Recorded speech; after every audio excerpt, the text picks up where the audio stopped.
Right, one more question.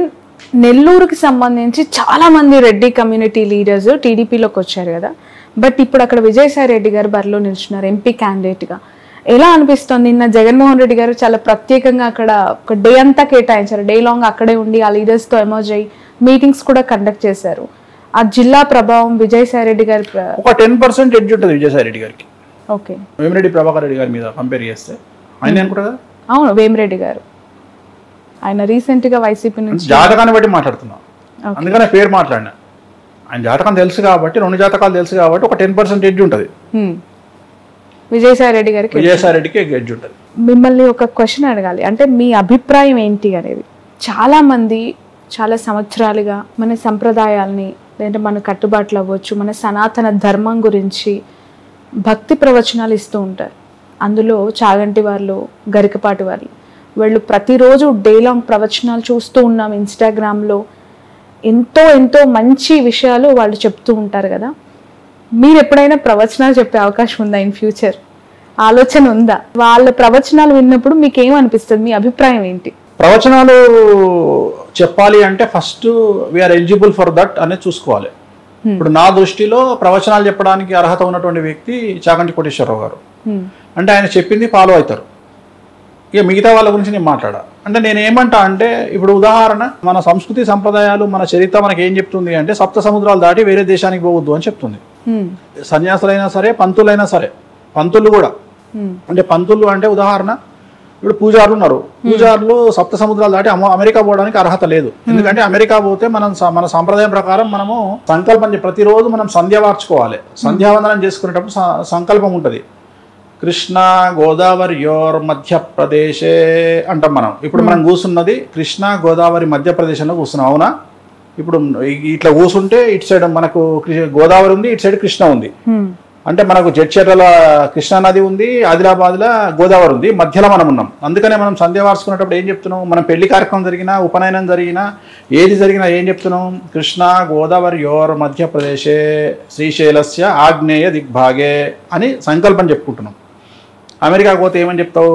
North కేరళీనా దిగ్భాగే Austin గ్రహమే ఏం చెప్తావు? అంటే నీకు అమెరికా దేశంకి పోతే నువ్వు అసలు పూజలకే పనికిరావు. కానీ ఇప్పుడు మొత్తం జనాలందరూ అమెరికా పోవడానికి ప్రయత్నిస్తారు. పంతులు కూడా, పంతులు, సన్యాసులు, హిందూ మత ప్రచారకులు అందరూ పోతారు. సో దేశ కాలమాన పరిస్థితులను బేరీజ్ వేసుకొని ఓవర్కమ్ అయ్యి వీళ్ళు పోతున్నారు. సో వీటి గురించి మాట్లాడే రైట్స్ వీళ్ళకి లేవు. అట్లనే మనం ఏదైనా తప్పు చేస్తే వాటి గురించి మాట్లాడే రైట్స్ వాళ్ళకి లేవు. సో వామాచారానికి సంబంధించిన వ్యక్తిగా, నాన్ వెజ్ లిక్కరు లేకుండా పూజలు చేయనటువంటి వ్యక్తిగా, ఓకే, ఆ రెండూ లేకుండా పూజలు చేయలేని స్థాయిలో ఉన్న నేను ఇప్పుడు నువ్వు చెప్పినటువంటి వాటికి దూరం.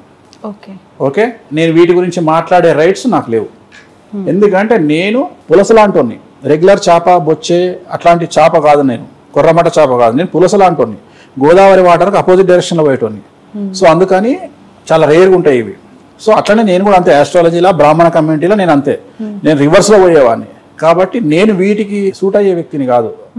అది నేను సన్నీ లియోన్ మొదటి చెప్తున్నా కదా, నేను సన్నీ లియోన్ అంటే నా బట్టలు నేనే ఇప్పుకుంటా, వేరేటోకి ఇప్పే అవకాశం ఇయ్యా.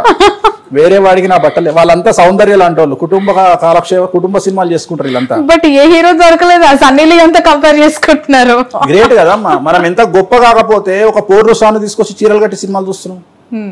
ఒక పోర్ను స్టార్ కొన్ని వేల వీడియోల్లో పోర్ను స్టార్ గా చేసిన ఒక అమ్మాయిని తీసుకొచ్చి భారతదేశంలో చీరలు కట్టి మరీ చూసుకుంటున్నాం ఆమెను. ఆమెకు అందరూ వేరే దేశంలో ఉన్నప్పుడు బట్టలు ఇప్పడానికి డబ్బులు ఇస్తే భారతదేశం డబ్బులు కట్టుకోవడానికి బట్టలు ఇస్తుంది. బట్టలు కట్టి డబ్బులు ఇస్తున్నాం మనం ఆమెకు, బట్టలు కట్టి డబ్బులు ఇస్తున్నాం. ఒక్క సినిమా గురించి భారతదేశంలో ఆమె ఎక్స్పోజింగ్ చేసిన సినిమా బట్టలు కట్టి డబ్బులు ఇస్తుంది. దట్ ఈజ్ భారతదేశం. అందుకనే సన్నీ లియోన్, నేను Sunny Leone, I'm Sunny Leone. So చాలా చాలా సుదీర్ఘమైన డిస్కషన్ ఇది. ఫైనల్లీ ఒక ఫెంటాస్టిక్ జోక్ ఏంటి అది, రియాలిటీ మీరు అలా కంపేర్ చేసుకున్నారు అంతేనా? Okay, right. ఇక ఉగాది తెలుసు, తెలుగు వారికి తొలి పండగ. ఉగాది పచ్చడి లాంటి సంవత్సరం, అందరూ కూడా షడ్రుచుల సమ్మేళనంగా దీన్ని భావిస్తూ ఉంటారు. సో ఉగాది అంటేనే షడ్రుచుల సమ్మేళనం, ఉగాది పచ్చడి అందరూ తీసుకుంటూ ఉంటారు. ప్రతి వారి జీవితంలో తీపి అలాగే పులుపు చేదు కైండ్ ఆఫ్ అన్నీ కూడా ఉంటాయి కాబట్టి దానికి సూచకంగా నేను చెప్తూ ఉంటారు. సో మీరు ఉగాదిని ఎలా ఉదాహరిస్తారు? మీ మాటల్లో ఉగాది అంటే ఏంటి?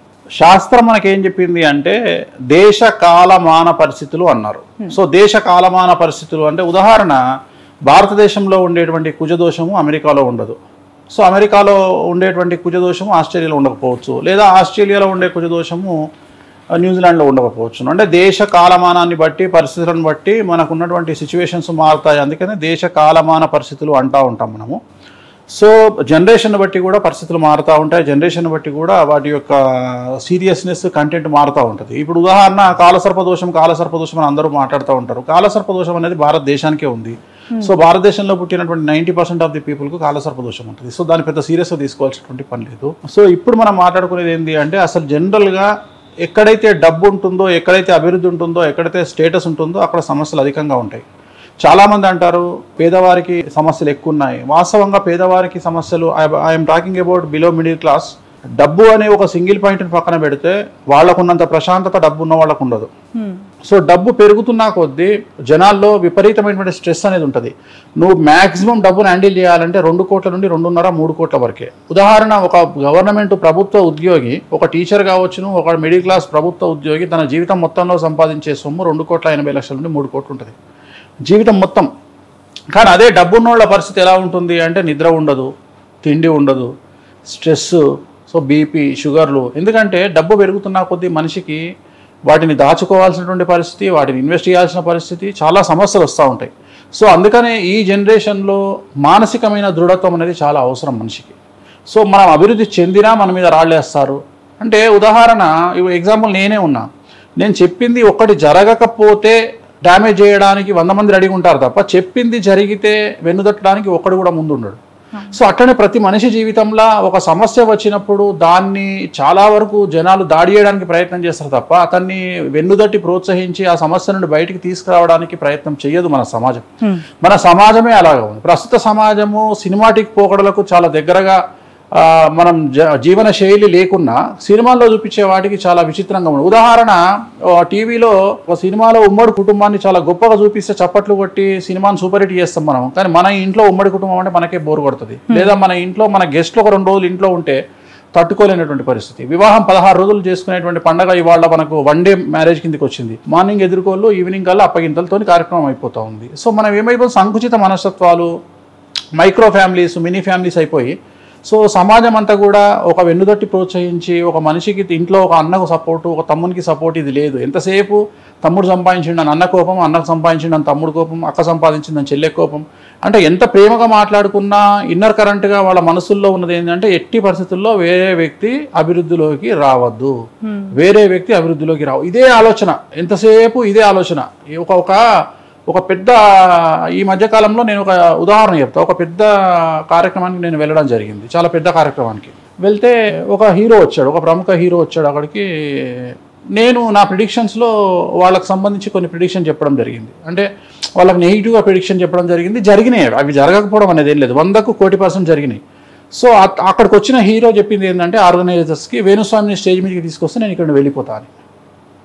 సో ఎంత సిల్లీ అనిపించింది అంటే నేను నా దగ్గరకు వచ్చి ఎవరైతే వాళ్ళు ఉన్నారో ఆ ప్రోగ్రామ్ నిర్వాహకులు నా దగ్గరకు వచ్చి, స్వామి మమ్మల్ని క్షమించండి, యాక్చువల్గా ఈ ప్రోగ్రామ్ కాన్సెప్టే మీ గురించి పెట్టినాము, మీలాంటి వాళ్ళ కోసం పెట్టినాము. కానీ ఇక్కడ పరిస్థితి ఏంటి అంటే వచ్చినటువంటి హీరో మీరు కనుక స్టేజ్ ఎక్కితే ఆయన దిగిపోతా అంటున్నాడు. సో నన్ను ఏం చేయమంటారు అని చెప్పి నా దగ్గరకు వచ్చి ఇద్దరే హీరోలు, అందులో తెలియదమ్మా, నాకు ఐడియా లేదు, నిజంగా ఐడియా లేదు. సరే వాళ్ళ కర్మ నాకు చెప్పే. ఇప్పుడు మనము కర్నూలు, అనంతపూర్, విజయవాడనో, విశాఖపట్నమో బై రోడ్లో పోతుంటే మనము కార్లో పోతుంటే మనకు ఏకాచము, ద్వయము అని 2 అంటాం మనము. వచ్చింది పక్కన మన దగ్గర వాటర్ బాటిల్ లేవు, పక్కన చెరువు ఉంది, పోయి కడుక్కోవాలి. నేను కడుక్కోను, మా శత్రువు ఈ ఊర్లోనే ఉంటాడు, ఆ ఊర్లో ఉన్న చెరువు కాబట్టి నేను కడుక్కోను అంటే అయితే మనకే నష్టం, కానీ చెరువుకి అయితే నష్టం లేదు కదా. సో నాకు వచ్చేది ఏముంది, ఇప్పుడు నేను చెప్పితే ఒకటే మాట అమ్మా, వేణుస్వామి నెగిటివ్గా చెప్తాడు అనే వాళ్ళకు నేను ఇచ్చే సమాధానం ఒకటే. నాకు తెలిసి ఈ జనరేషన్లో 90% ఆఫ్ ది పీపుల్ ఫ్లైట్ ఎక్కుతున్నారు. ఫ్లైట్ ఎక్కగానే ఫ్లైట్ ప్రారంభం కాకముందుకే ఫస్ట్ ఎయిర్ హోస్టెస్ చెప్పేది ఈ విమానం కూలిపోతే అని మాట్లాడుతుంది. ఈ విమానం కూలిపోతే, ఈ విమానం నీళ్ళలో పడితే, ఈ విమానానికి ఏమైనా మాయరోగం వస్తే, ఈ మాయరోగం వచ్చి మనం పడిపోతే ఇగో ఈ జాకెట్ వేసుకోండి, ఈ ఆక్సిజన్ పెట్టుకోండి అంటే అప్పుడు మనం ఏమనాలి? శుభం పలకరా పెళ్లి కొడుక అంటే ఇది మనం ఫ్లైట్ ఎక్కినాము, ఇవన్నీ బండబూతులు మనకు చెప్తుంది, చచ్చిపోతామని చెప్తుంది, ఎంతవరకు సమంజసం? తిట్టుకుంటామా మనం? తిట్టుకోము. ఆఫ్టర్ ఆల్ ఒక జ్యోతిష్కుడు చెప్పేది పక్కన పెడితే సైంటిఫిక్, మేము ప్రూవ్, మేము తోపులం, మేము తురుములం, మేము సమాజాన్ని ఉద్ధరిస్తాం, మేము ప్రపంచాన్ని మారుస్తామని చెప్పుకునే సైన్స్ ఫ్లైట్ ఎక్కగానే ఎందుకు చెప్తున్నారు?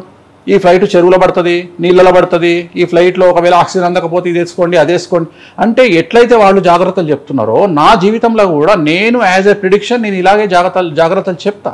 సో జాతకాలు కలవకపోతే విడిపోతారని చెప్తా, రోగాలు వస్తాయి, జాతకాలు బాగాలేకపోతే రోగాలు వస్తాయి అని చెప్తా. వాటి గురించి నేను మళ్ళీ సో ఇవన్నీ నేను ప్రిడిక్షన్ ఇలా చెప్తా ఉంటా కాబట్టి నేను ఎందుకు చెప్తా ఉన్నాను, దేశ కాలమాన పరిస్థితులను బట్టి మనుషుల్లో సంకుచితమైన మనస్తత్వం. పేరుకు హీరో అవ్వచ్చు, నాకు తెలిసి చాలా పెద్ద హీరో ఇవాళ ఒక హీరోని ఒక హీరోయిన్ని తొక్కేసిండ్రు, ఎటు కాకుండా చేసిరు. ఒక పెద్ద డైరెక్టర్ ఒక హీరోయిన్ తొక్కేసిరు. అసలు వాళ్ళ లెవెల్కు వీళ్ళు పనికే రారు. సో చాలా టాలీవుడ్లో మంచి ఫేమస్ ఉన్నటువంటి హీరోయిన్, పెద్ద సినిమాలు చేసినటువంటి హీరోయిన్ ఇవాళ ఆ హీరోయిన్ సినిమాలు మరీ చేతుల్లో నుండి అగ్రిమెంట్ క్యాన్సిల్ చేయించి ఆమెను ఇంటికి పంపిస్తున్న పరిస్థితి. అంటే నేను ఎందుకు చెప్తున్నా అంటే మనం ఎదగడం కంటే కూడా ఎదుటి వ్యక్తిని మనం టార్గెట్ చేయడానికి ఎక్కువ సమయం కేటాయిస్తున్నామేమో ఈ జనరేషన్లో అనేటువంటిది నా ఉద్దేశం. అంటే సమాజం గురించి మాట్లాడుతూ ఉన్నా. సో ఇది తప్పు. ఎదుటి వ్యక్తి కడుపు మీద ఎప్పుడు కొట్టొద్దు. కొడితే నీకు కోపం ఉంటే ఎదుటి వ్యక్తిని గల్లాబట్టి చెంపమించి కొట్టు, కానీ ఎప్పుడు కడుపు మించి కొట్టొద్దు, మానసికంగా కొట్టొద్దు. వాళ్ళు ఎంత పెద్ద వాళ్ళైనా తిరిగి మళ్ళీ దాన్ని ఫేస్ చేయాల్సి వస్తుంది. అంటే ఒక వ్యక్తి కడుపు మీద కానీ మనసు మీద కానీ మనం కొట్టినట్లయితే ఖచ్చితంగా తిరిగి మళ్ళీ మనకు బూమరాంగ్ అయి మళ్ళీ మనల్ని కొడుతుంది. అందుకని ఆ రెండు ప్లేస్లో కొట్టకండి, మనసు మీద కొట్టకండి ప్లస్ పొట్ట మీద కొట్టకండి. మీరు ఎక్కడ కొట్టినా పర్వాలేదు, చెంప మీద కొట్టండి పిలిచి, మీకు కోపం ఉంటే ఈపులో కొట్టండి. కానీ ఈ రెండు ప్లేస్లో కొట్టడం వల్ల ఖచ్చితంగా బూమరాంగ్ అయ్యి జీవితంలో మళ్ళీ మిమ్మల్నే అది కచ్చా వెతుక్కుంటూ కర్మ ఫలితం అనేది అనుభవించక తప్పదు. ఎవరైనా సరే గుర్తుంచుకోండి. రైట్. అయితే మొదటగా మిమ్మల్ని నేను ఈరోజు ఈ ఇంటర్వ్యూ స్టార్ట్ చేయగానే అడగాలనుకుంది ఏంటంటే, ఇప్పుడు ఆపరేషన్ లేకుండానే మోకాళ్లకు ప్లాస్మా ట్రీట్మెంట్, మీ ఆర్థోపెటిక్ సమస్యలన్నిటికీ రోబోటిక్ టెక్నాలజీ ద్వారా తక్కువ ఖర్చుతో శాశ్వత పరిష్కారం, ఫ్రీ కన్సల్టేషన్, ప్రతి ట్రీట్మెంట్ పై 20% డిస్కౌంట్. ఈ ఆఫర్ కొద్ది రోజులు మాత్రమే, త్వరపడండి. V9 hospitals 9281465842.